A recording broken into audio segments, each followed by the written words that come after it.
hayırdır inşallah. Hey! Neler oluyor hayatta? Bir de şu rüya gerçek olsa sabah olup uyanınca her şeyine aynı kalsa.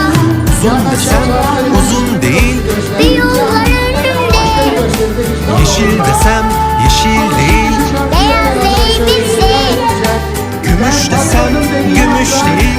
altın yüzükle Bana bakıyor, gülümsüyor, hayırdır inşallah. Hey! Neler oluyor hayatta? bir de şu rüya gerçek olsa Sabah olup uyanınca her şey aynı kalsa. neler oluyor hayatta? Bir de şu rüya gerçek olsa sabah olup uyanınca her şeyin aynı kalsa. Yunus'un Emrah'a bütün alem Hazırsak bütün eller havada.